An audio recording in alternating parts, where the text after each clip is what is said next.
What's going on, Daytona fans? It's Kevin here, and it's time for the weekly news roundup. Before we get started, don't forget to subscribe and share this video with anyone else who may be interested in my content or Mopar content in general. The first piece I want to talk about will be the spoiler. Now, the spoiler is an updated version of what's currently out there, and this updated version looks a lot better. I wish that FCA had released this spoiler earlier, because the spoiler that's out now doesn't really look like it fits the Challenger. Now, the part where the spoiler touches the trunk, there's a huge gap there. But the 2019 spoiler, they've fixed that. There's no gap, it sits really flush. And I like that little part where it touches the lower part of the trunk as well. The current spoiler, it looks like an afterthought. It looks like somebody just threw it together and said, let's ship it. You know, it doesn't look like they molded it for the Challenger trunk. The next piece I like to talk about is nothing new, but I definitely approve for every single car out there, and that's of course the wide body kit that the Challengers have received. Now, the wide body kit is an amazing look. I think it really pulls together any and every car. I approve of the wide body for every single car out there. Now, don't be surprised that this wide body gets trickled down to the RT towards the end of the production life. They seem to be trickling down a lot of parts very quickly. So I would guess towards the end of the production life of these Challengers, you'll see an RT wide body. And you know what? I approve of that. Now, the next piece I want to talk about are the Challenger headlights. If you look at it real close, it looks like there's a little bit of a red hue inside the projectors. Now, I think it would be so incredibly crazy if FCA decided to put some kind of red lighting, red LED into the projectors where it would project a red hue. No other manufacturers have done this, and I think it would be super crazy that they do. I can guarantee you, if this was a feature, people will buy the Challengers. If not for everything else, but for the fact that you can have red demon eyes from factory, and it's covered in warranty. Who doesn't love that?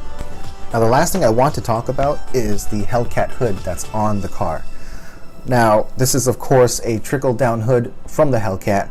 However, it still looks great. The whole package put together looks like a wide-body Hellcat, and I love it. I love the Hellcat. I am happy that they didn't decide to put the dual snorkel hood onto the Scat Pack wide body.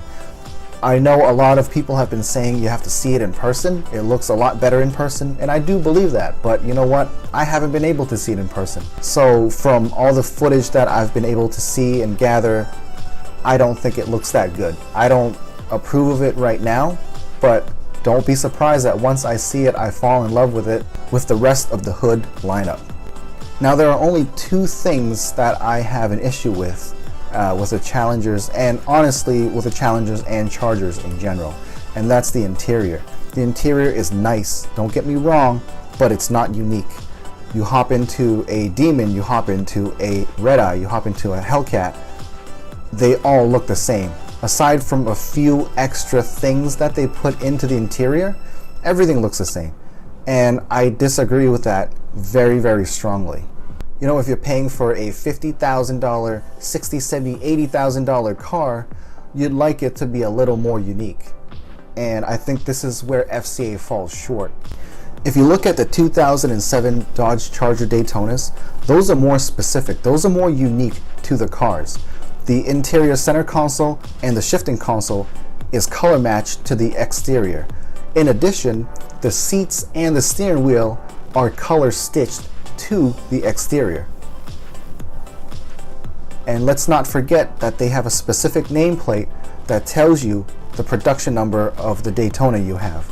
Now, I know they do that for the Demon, but really I think they should have done all these things for the Daytonas and the TAs. Now, the last thing I want to talk about will be the red headlights. Now, I like these headlights, but I'm skeptical about it actually being on the car when it comes out. You know, maybe it's something that they put in for the running footage, or maybe it's something to do with photography, but I don't think that the red headlights will come from factory. If that was something they could have done, I think they would have done it for the Demon. Now let me know in the comment section below what you think about these headlights and what you think about the interior. I know I can't be the only one who thinks the interior is not unique enough. They deserve much better. Alright Daytona fans, that's it for this week's news roundup. If you haven't already, please subscribe, like, and share if you know anyone else who may be interested in my kind of content or Mopar content in general. Until the next video, have a great day. Peace.